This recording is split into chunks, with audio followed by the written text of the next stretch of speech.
Hey there, Feli here. In this video, I want to share with you 11 lessons from what I realized that are 11 years of parenting. The first lesson is embrace seasons instead of seeking balance. My question after I had one kid and then the second one was, how can I do it all? How can I take care of the kids? How can I take care of the house? How can I take care of their education, homeschool them, and also work? So I was always dropping things. Whenever I was focusing more in one of these areas, other things were, not performing, or they were just going wrong, and they were like screaming for my attention and to take care of them. A decade later, I can tell that there are seasons, and even I want things to happen, now I want everything fixed right now. There's actually enough time to do them all, but not all in the same time. So it's a season when the kids are small and they need more attention, and that's okay. And there's a season when they grow and you can have more time to invest in what is it now in my development. The second lesson is good parenting doesn't mean your children are going to be always happy. So I was thinking, if I do the things right, then they are always going to be happy. Checking things if I am breastfeeding, they are always going to be happy. If I am carrying them, they are always going to be happy. I don't know how come I got this idea, but I was thinking, if I do the things right when they are really small, then they are, grow as happy kids forever. But I've learned that it's okay to actually respond to their need for love and affection and touch as babies, but as they grow, they will still face different challenges and problems, and they will still need my support to guide them through that process as well.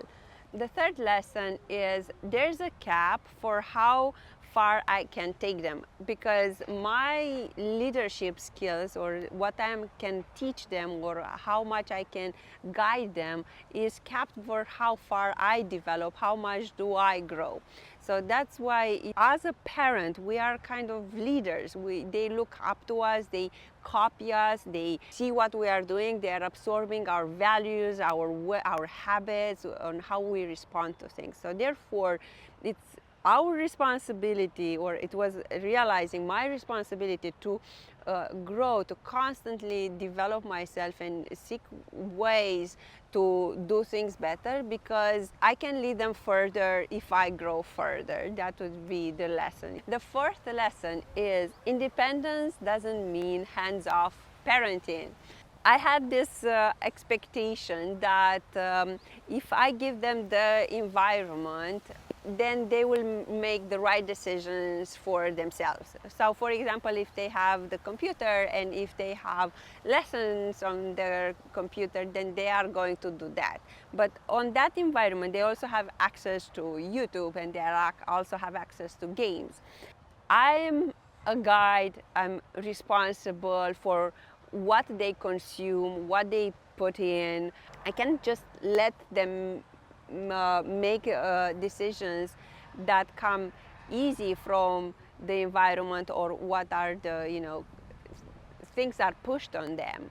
So I have to clear that. I have to talk with them on what is best for them, and having them buy into to the benefits on how to take care of themselves, how to make better decisions.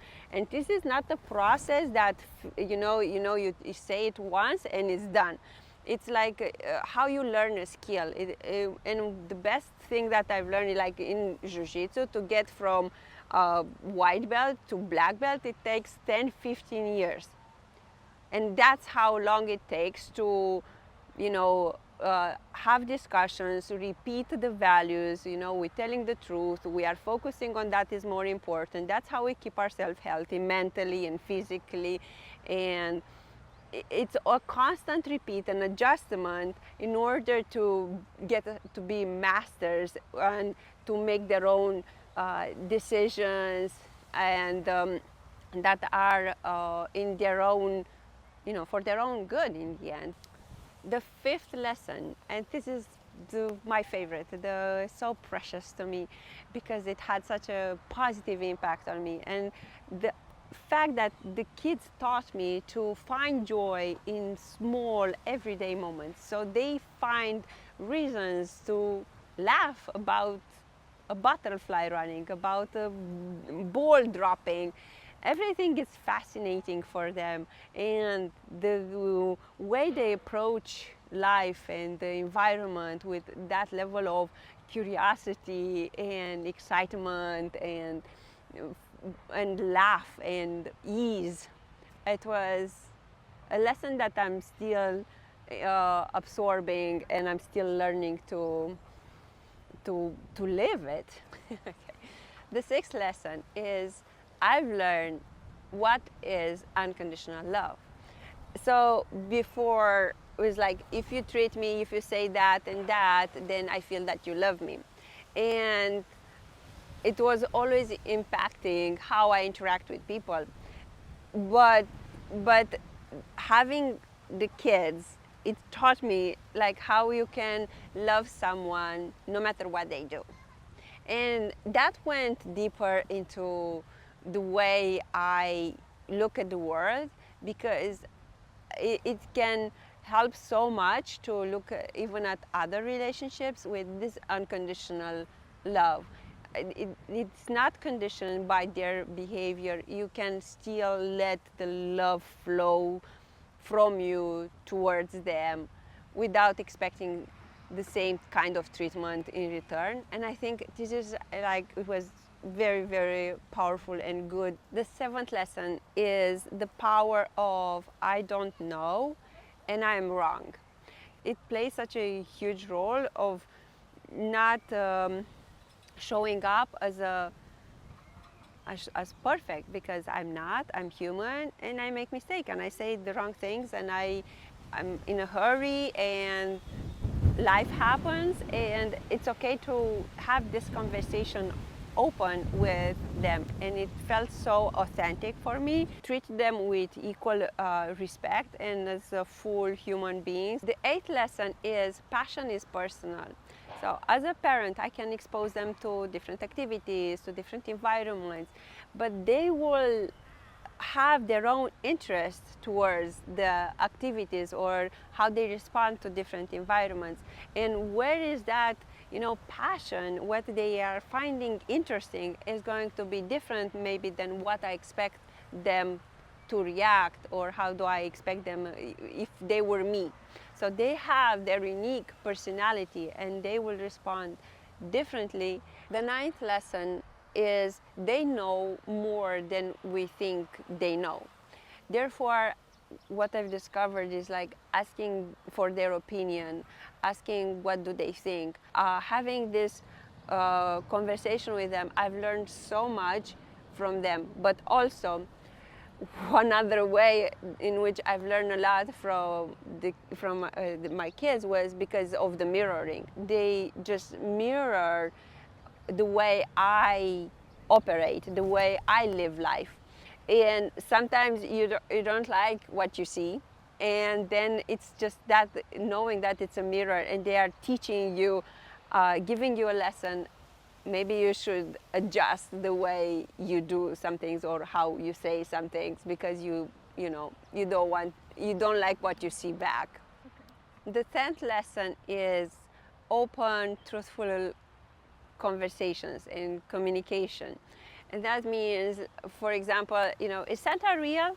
And instead of giving them an answer, right, yes or no, or lying, I say like, what do you think? Or how would you prefer? Would you prefer to be real or not? Because they already have the arguments, they already gathered information that it might not be real, and they also have suspicions that they have they have experience that it can be real. And then the choice is not mine. It says, do you still want to believe in the story or not? The 11th lesson is what I believe and think to be successful parenting is to help the kids to excel at being themselves, where they feel safe to express what they feel, what they think, and to feel that safe environment where they can be joyful, where they can cry, or they can be angry, and feel this space that is called family, where they have the resources to go after their goals, but also the support to where they feel, you know, at home, they feel safe, they feel supported. So these are my 11 lessons from the first, the first decade of parenting, and now we are looking forward to what I've heard to be actually the most challenging one, where the kids are teenagers and they express them more and more their personality. So let's see how that is going to go, and what are the lessons that are on the way.